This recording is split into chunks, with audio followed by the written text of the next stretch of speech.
नमस्कार. आज एक मला 2007 साली झालेला किस्सा आठवतोय. तो मी आज तुमच्याबरोबर शेअर करणार आहे. त्यावेळेला मी पुण्यामध्ये जॉब करत होतो आणि जॉब करत असताना कोथरूडमध्ये कोथरूड स्टँड जे आहे त्याच्या मागे एका अपार्टमेंटमध्ये आम्ही सगळे मित्र राहत होतो.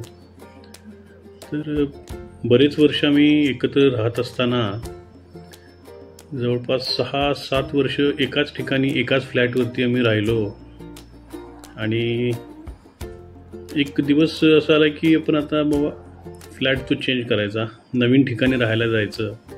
आणि अशा या निर्णयामुळं सगळ्यांनी नवीन रूम बघायला सुरुवात केली, नवीन फ्लॅट बघायला सुरुवात केली.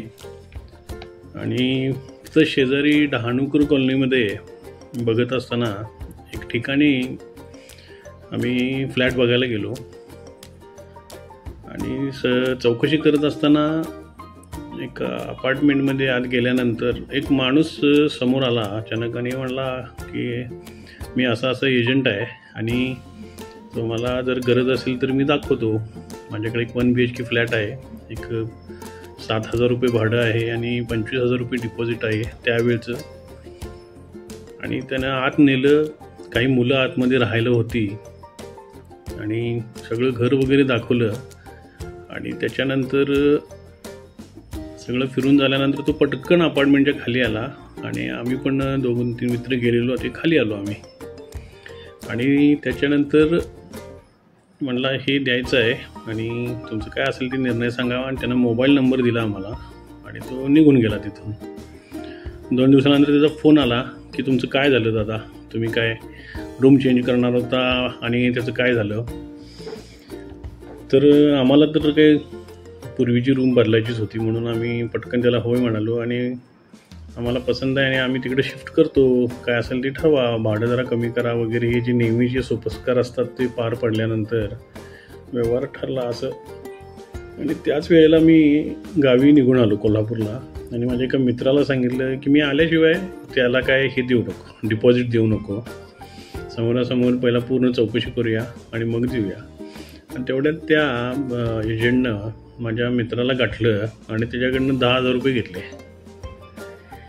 10,000 रुपये घेतले आणि त्यांचं ठरलं की बाबा असं शिफ्ट करायचं आहे.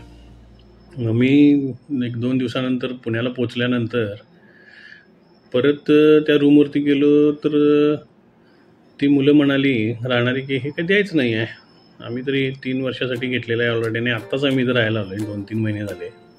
त्या माणसाला फोन करायला चालू केला ज्यानं पैसे घेऊन गेला होता तो. आणि त्याला म्हटलं आता आम्हाला हे लवकर शिफ्ट करायचं आणि तुम्ही कधी येत आहे, कारण आमचे पैसे गेले ते आम्हाला लक्षात आलेलं.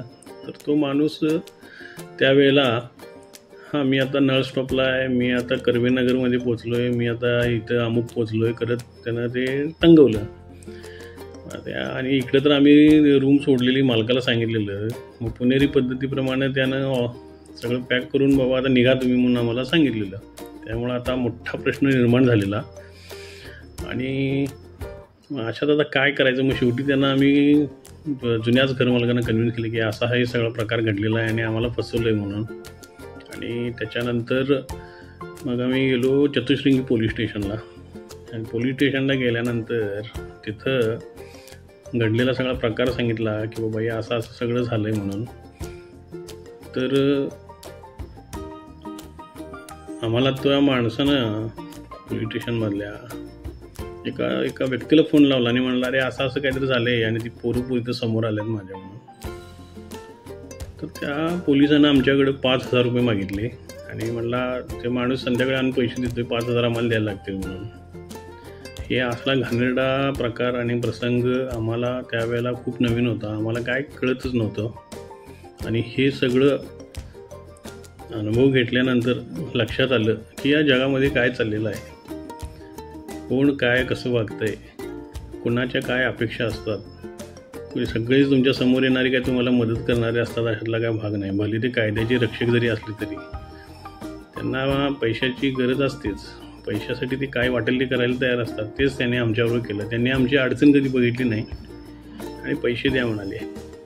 आम्ही तिथं ते पैसे 10,000 रुपये विसरून गेलो आणि तेव्हापासून कानाला खडा लावला की पैशाचे व्यवहार आंधळेपणानं करायचे नाहीत, पैसे कुणाला द्यायचे नाहीत.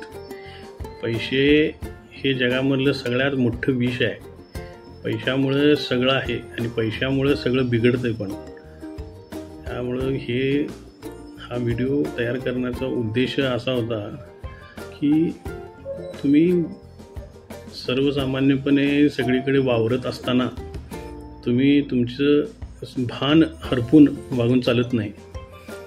तुम्हाला मदत करणारी माणसं कोण, तुमचा गैरफायदा घेणारी माणसं कोण, आणि हे सगळं तुम्हाला समजेपर्यंत तुम्हाला ते अनुभव आलेले असतात आणि त्या अनुभवानंतरच माणूस शहाणा होतो. नमस्कार.